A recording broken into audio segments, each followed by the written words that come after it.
እናንተ ይሄን ሰሞን ማለት ነው ብቻዬን ማውራት ጀምሬያለሁ። ምን እንደነካኝ እራሱ አላውቅም። ሳልጨልል አልቀርም መሰለኝ።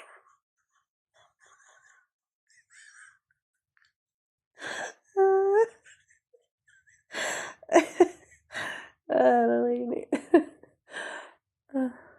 በቃ የሰሞኑ የሀገራችን ውስጥ ያለው ሁኔታ ይሁን እዚህ ማለም እያናደደችኝ ይሁን ብቻ አላውቅም፣ ግን ከራሴ ጋር አይደለሁም እና በቃ እና መቼም አላለቅስም ምክንያቱም የሚያስለቅሰኝ ነገር ስለሌለ ማለት ነው። ካለቀስኩማ እንደዚህ እንደምታዩት ማለት ነው አይኔ ራሱ ሊጠፋ ስለደረሰ እና እንደኔ የሆናችሁ ካላችሁ እስኪ ሹክ በሉኝ።